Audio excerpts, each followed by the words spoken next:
Bonjour à tous, nous allons revenir aujourd'hui sur le chapitre 5 du livre de l'Apocalypse et de son centre, qui est ce que nous avons appelé le livre de la rédemption.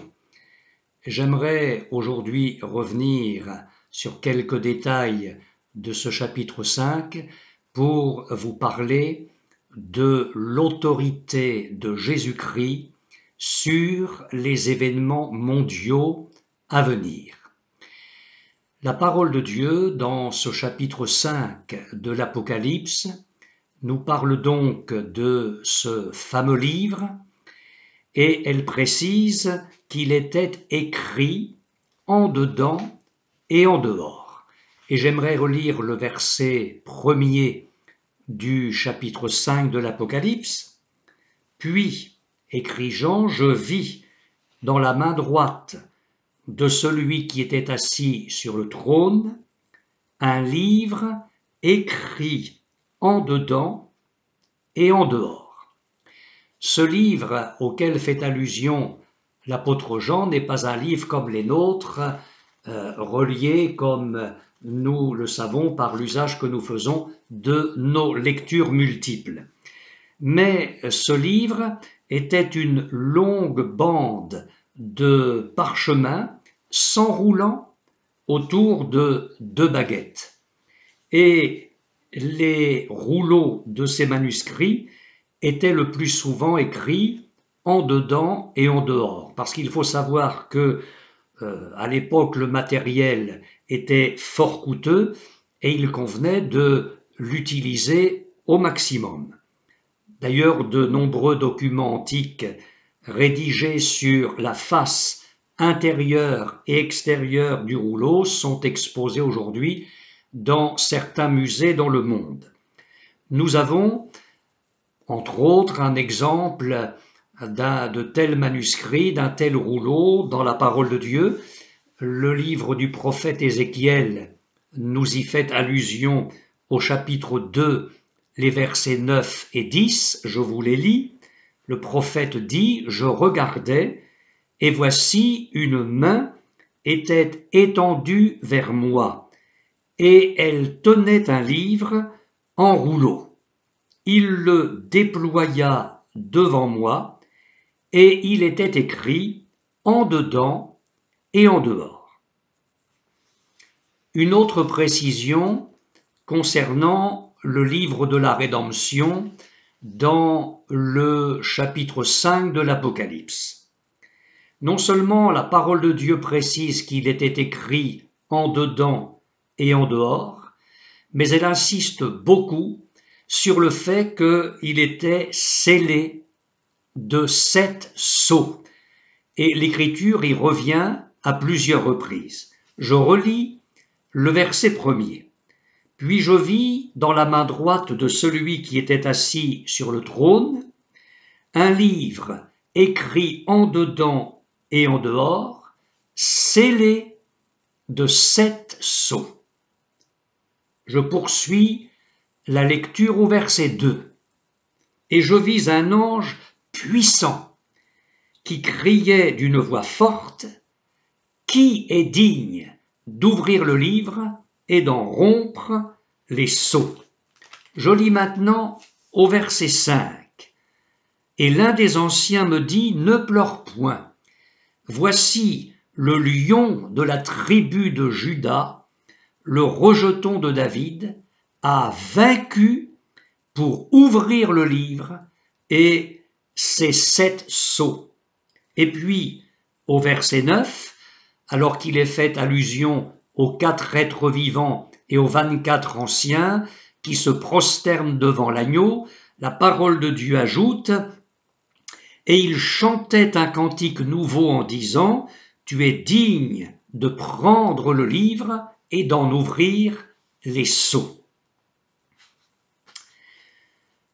Quand on voulait que le contenu d'un rouleau ou d'un parchemin demeure secret, on y apposait des sceaux qui étaient faits de cire. Les rois, les empereurs, les princes, les gouverneurs scellaient de leur emblème les documents officiels, un emblème qu'ils portaient en anneau sur la main droite. Nous avons un exemple de cela dans le premier livre des rois, quand il est fait allusion à la reine Jézabel dans la triste affaire de Naboth et de sa vigne. Je ne veux pas, ce n'est pas mon propos, venir en détail sur cette histoire biblique, mais simplement vous lire ce verset du premier livre des rois, donc chapitre 21 et le verset 8. Elle, donc Jézabel, écrivit au nom d'Akab des lettres qu'elle scella du sceau d'Akab et qu'elle envoya aux anciens et aux magistrats qui habitaient avec Naboth dans sa ville. Un autre exemple, nous savons qu'au temps de la reine Esther, Haman, qui était le personnage principal du royaume du roi Assuérus, ce personnage terrible, Haman, avait comme dessein d'exterminer toute la race juive. Et il a pris contact avec le roi pour l'exécution de son dessein diabolique.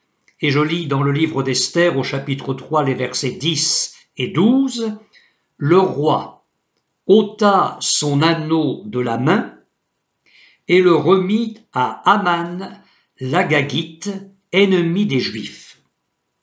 Les secrétaires du roi furent appelés le 13e jour du premier mois, et l'on écrivit, suivant tout ce qui était ordonné par Haman, aux satrapes du roi, aux gouverneurs de chaque province et aux chefs de chaque peuple.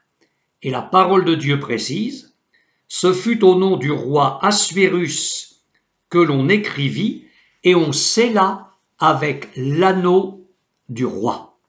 Et il y a bien d'autres textes de la parole de Dieu. Ainsi scellés, les écrits étaient préservés de toute falsification. Le sceau qui était apposé sur le rouleau était la marque de l'autorité d'où venait ce qui était écrit. Ce sceau rendait le contenu authentique et on attendait l'exécution parfaite de ce qui était écrit jusqu'à ce que le sceau soit rompu pour qu'on prenne connaissance du contenu du rouleau. Une autre précision très importante. Arrivé à destination, un haut fonctionnaire était seul habilité pour constater que les sceaux étaient demeurés intacts sur le rouleau. Lui seul, après cette constatation, pouvait les briser, les rompre, et il le faisait devant des témoins. Il donnait alors immédiatement la lecture du contenu du rouleau qui, dès lors, devait être exécuté. Si ce haut fonctionnaire, seul habilité à faire le constat du bon état des sceaux et habilité à les rompre et à faire la lecture du contenu, si ce haut fonctionnaire était absent, on ne touchait pas au rouleau, on le laissait là bien en place en attendant la venue de ce haut fonctionnaire seul habilité à rompre les sceaux du rouleau.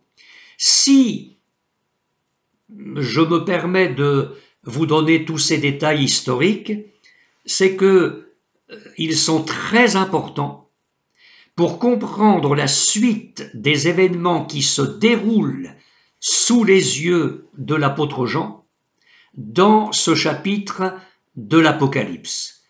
Parce que ces détails vont nous permettre de comprendre, d'une part, l'importance du contenu du livre de la rédemption, de comprendre l'autorité absolue et exclusive de Christ pour en rompre les sceaux, pour en découvrir le contenu et pour veiller à son exécution. Ce livre de la rédemption, mentionné dans ce chapitre 5 de l'Apocalypse, est donc un décret divin et non humain. Et nous allons le découvrir ensemble maintenant. Il contient les jugements de Dieu sur les nations. Pourquoi un livre scellé de 7 sceaux? Le chiffre 7, dans la parole de Dieu, est symbole de plénitude, de réalisation et de perfection. Et le livre scellé de 7 sceaux nous parle de la perfection de Dieu dans ses jugements sur le monde. 7 sceaux. Cela signifie donc que, comme je l'ai dit il y a quelques instants, le contenu de ce rouleau est demeuré caché.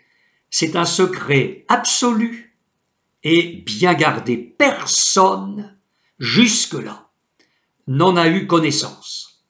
Ni les hommes, ni les anges, et pas même le Fils de Dieu dans les jours de sa chair. Nous trouvons les paroles de Jésus dans l'évangile de Matthieu au chapitre 24, verset 36. Je vous les lis. Il parle de son retour pour l'Église. Pour ce qui est du jour et de l'heure, personne ne le sait, ni les anges des cieux, ni le Fils, mais le Père seul. La connaissance du contenu de ce livre est donc réservée à Dieu. Mais maintenant, avec ce chapitre 5 de l'Apocalypse, le moment est venu, après des siècles de la patience de Dieu, d'exercer ses jugements. Le temps est venu de parler à la terre avec sévérité. Il faut donc que ce livre, scellé de 7 sceaux, soit ouvert. À propos des 7 sceaux de ce livre, quand ils sont rompus, et ce n'est pas mon propos aujourd'hui d'en parler en détail, mais nous allons quand même survoler les événements mondiaux qui vont se dérouler à la rupture, à l'ouverture de chacun de ces 7 sceaux. Et le Saint-Esprit a bien voulu nous en donner la révélation dans les chapitres 6 et 8 de l'Apocalypse. Je lis tout d'abord au chapitre 6, les versets 1 et 2.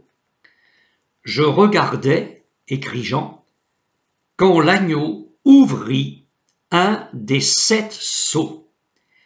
Et j'entendis l'un des 4 êtres vivants qui disait comme d'une voix de tonnerre, « Viens !»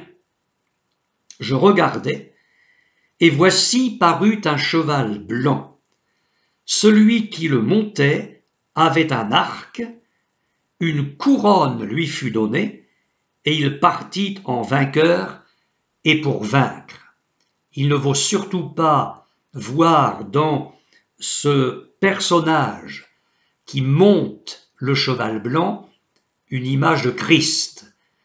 Le Seigneur Jésus ne peut pas être à la fois l'agneau qui ouvre le premier sceau et le cavalier de ce cheval blanc. Il est question ici de notre ennemi le diable. Quand le premier sceau va être rompu, la puissance de Satan va se déployer à l'échelle planétaire pour une séduction épouvantable. Et il y aura alors, entre autres, ce à quoi l'apôtre Paul fait allusion dans sa seconde lettre aux Thessaloniciens, c'est-à-dire l'apostasie mondiale. Quant au second sceau, je lis au chapitre 6, verset 3, « Quand il ouvrit le second sceau, j'entendis le second être vivant qui disait « Viens !» Et il sortit un autre cheval roux. Celui qui le montait reçut le pouvoir d'enlever la paix de la terre, afin que les hommes s'égorgent les uns les autres, et une grande épée lui fut donnée. » Il y a là une évidence. À la rupture du second sceau, la paix est ôtée de la terre. La terre est déjà une jungle. Je vous laisse imaginer ce que cela va être. La terre va être déchirée alors par des conflits sanglants, épouvantables. Qu'en est-il à la rupture du troisième sceau? Chapitre 6, verset 5. Quand il ouvrit le troisième sceau, j'entendis le troisième être vivant qui disait « Viens !» Je regardai, et voici parut un cheval noir. Celui qui le montait tenait une balance dans sa main. Et j'entendis, au milieu des quatre êtres vivants, une voix qui disait « Une mesure de blé pour un denier, 3 mesures d'orge pour un denier, mais ne fais point de mal à l'huile et au vin. » Inutile d'insister longuement sur ce qui se passe avec la rupture de ce troisième sceau. C'est une famine mondiale. On arrive au quatrième sceau, les versets 7 et 8. Quand il ouvrit le quatrième sceau, j'entendis la voix du quatrième être vivant qui disait « Viens !» Je regardai, et voici parut un cheval d'une couleur pâle. Celui qui le montait se nommait la mort, et le séjour des morts l'accompagnait. Le pouvoir leur fut donné sur le quart de la terre, pour faire périr les hommes, par l'épée, par la famine, par la mortalité et par les bêtes sauvages de la terre. Le quart des habitants de notre terre vont mourir à l'ouverture du quatrième sceau. Ils vont mourir par l'épée, par la famine, par la mortalité, par les bêtes sauvages. On imagine facilement les catastrophes de tout genre. Combien y aura-t-il d'habitants sur la terre à ce moment-là? Nul ne le sait aujourd'hui. Mais des centaines de millions de gens, et peut-être plusieurs milliards, vont mourir.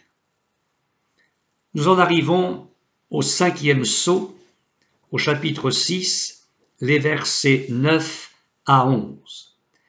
Quand il ouvrit le cinquième sceau, je vis sous l'autel les âmes de ceux qui avaient été immolés à cause de la parole de Dieu et à cause du témoignage qu'ils avaient rendu. Ils criaient d'une voix forte en disant « Jusques à quand, Maître saint et véritable, tarderas-tu à juger et à tirer vengeance de notre sang sur les habitants de la terre ?» Une robe blanche fut donnée à chacun d'eux, et il leur fut dit de se tenir en repos quelque temps encore, jusqu'à ce que soit accompli le nombre de leurs compagnons de service et de leurs frères qui devaient être mis à mort comme eux. Il s'agit ici des martyrs pour Christ, ceux qui auront payé de leur vie, leur foi, leur fidélité à Jésus, le témoignage qu'ils auront rendu fidèlement jusqu'au bout. Nous avons un aperçu de ces choses avec les centaines de millions de chrétiens persécutés dans le monde aujourd'hui. Vous savez que certains, à l'heure où je vous parle, sont mis à mort, ils sont décapités.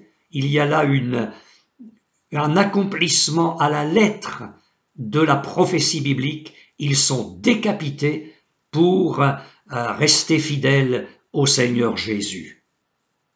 Le 6e sceau, au verset 12 et suivant, je regardais quand il ouvrit le 6e sceau, et il y eut un grand tremblement de terre.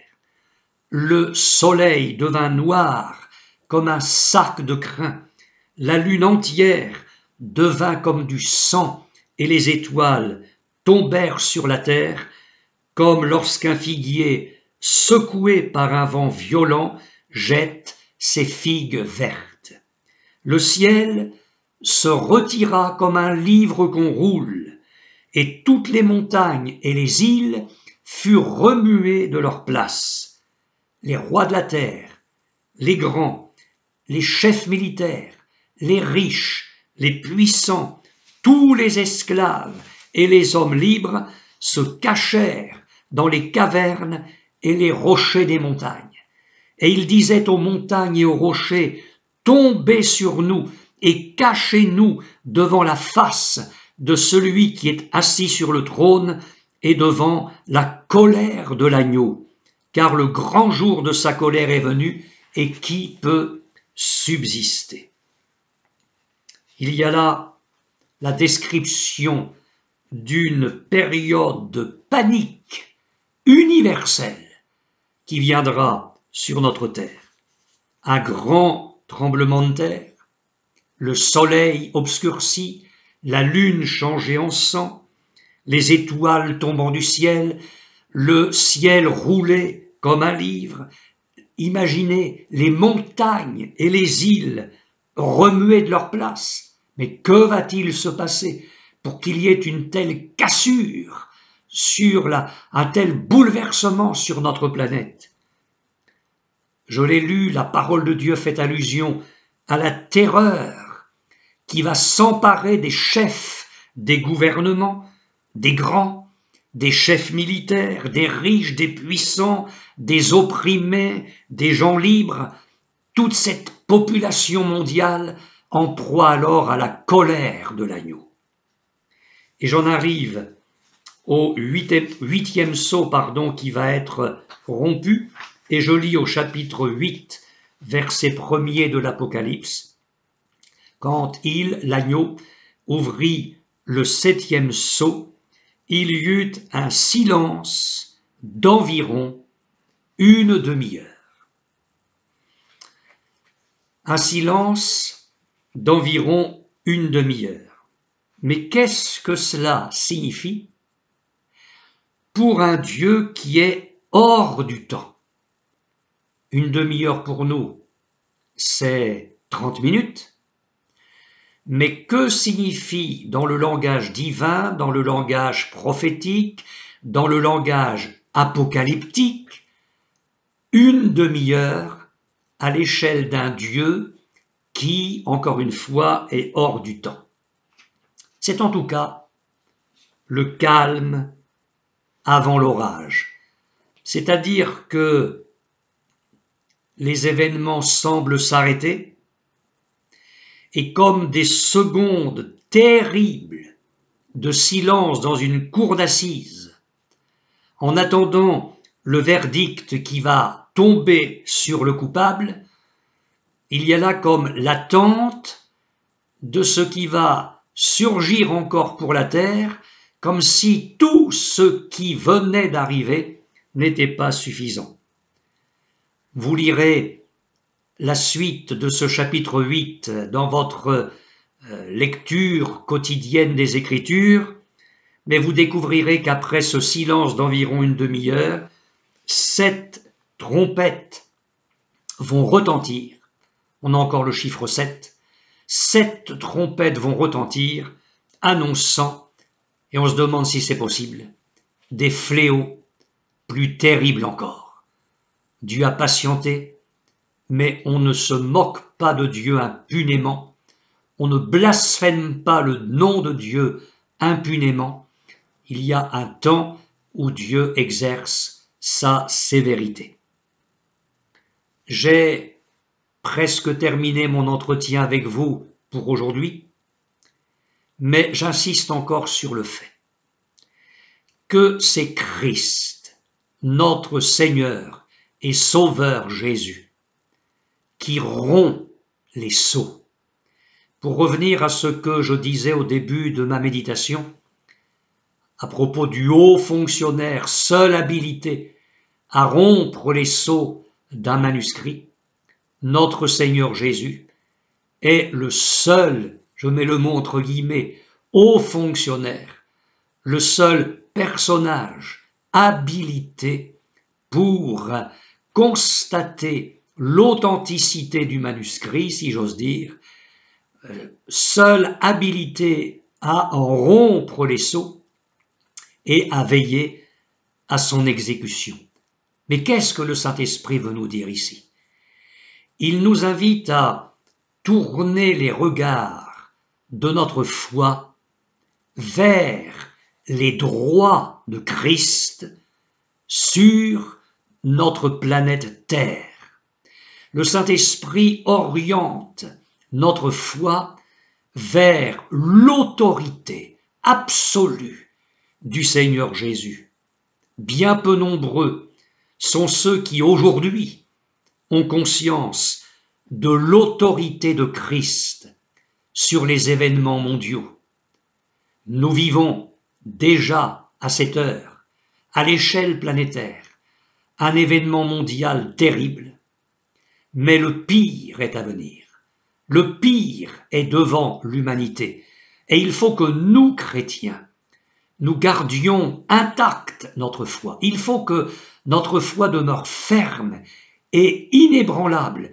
Et il faut que nous entendions cette exhortation de Jésus, celui qui persévérera jusqu'à la fin sera sauvé. Il faut que nous ayons pleinement conscience de l'autorité de Christ sur les événements actuels que nous traversons. Rien n'échappe à son contrôle, et que nous ayons une pleine confiance en lui, en son autorité sur le devenir, sur ce qui va se passer demain, sur notre avenir. Nous ne savons pas pour combien de temps encore nous sommes sur cette terre.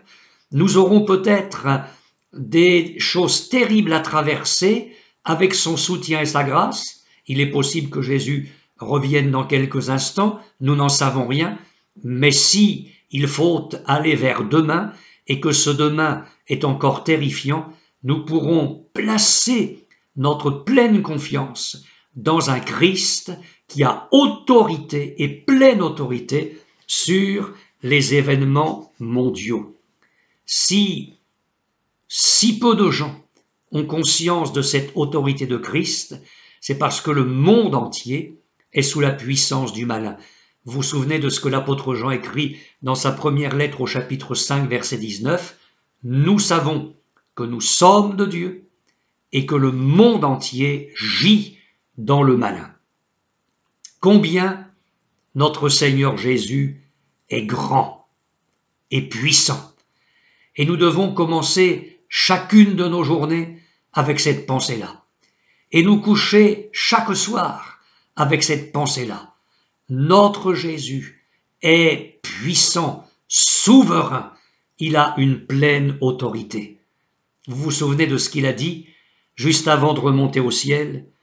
Tout pouvoir m'a été donné dans le ciel et sur la terre. Et il a affirmé ces choses-là à ses disciples, dont quelques-uns avaient encore des doutes. Vous savez que les disciples sont allés en Galilée, sur la montagne que Jésus leur avait désignée, et quand ils l'ont vu, ils se sont approchés de lui, ils se sont prosternés, ils l'ont adoré, mais la parole de Dieu précise que quelques-uns eurent des doutes. Et c'est pour cela, et aussi pour chacun de nous, que le Seigneur Jésus a rappelé ces paroles que je viens de citer. Avoir conscience du pouvoir plein et entier de Jésus sur la terre et dans le ciel est notre plus grand besoin aux heures de crise mondiale, familiale, personnelle, spirituelle, que Dieu nous donne son secours. L'apôtre Paul a écrit dans sa première lettre aux Corinthiens, chapitre 15, verset 27, à propos de Jésus, « Dieu, en effet, a tout mis sous ses pieds ».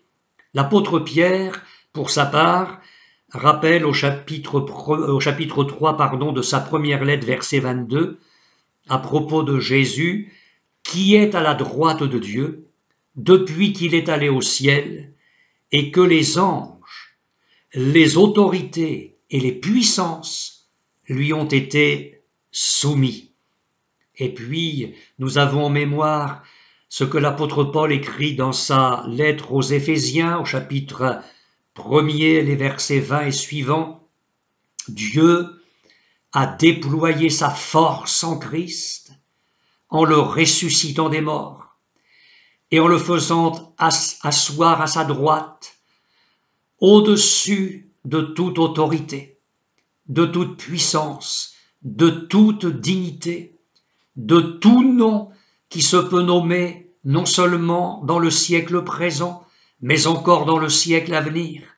Il a tout mis sous ses pieds et il l'a donné pour chef suprême à l'Église qui est son corps. Fortifions notre foi. Christ, qui est au ciel, assis à la droite de la majesté divine, qui a une pleine autorité sur les événements mondiaux.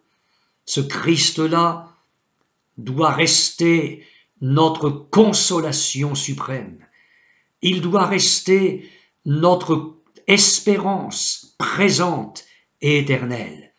Toute notre assurance pour aujourd'hui, pour demain, pour les jours à venir, sont en lui, mon frère, ma sœur. Que le Seigneur vous bénisse abondamment. Amen.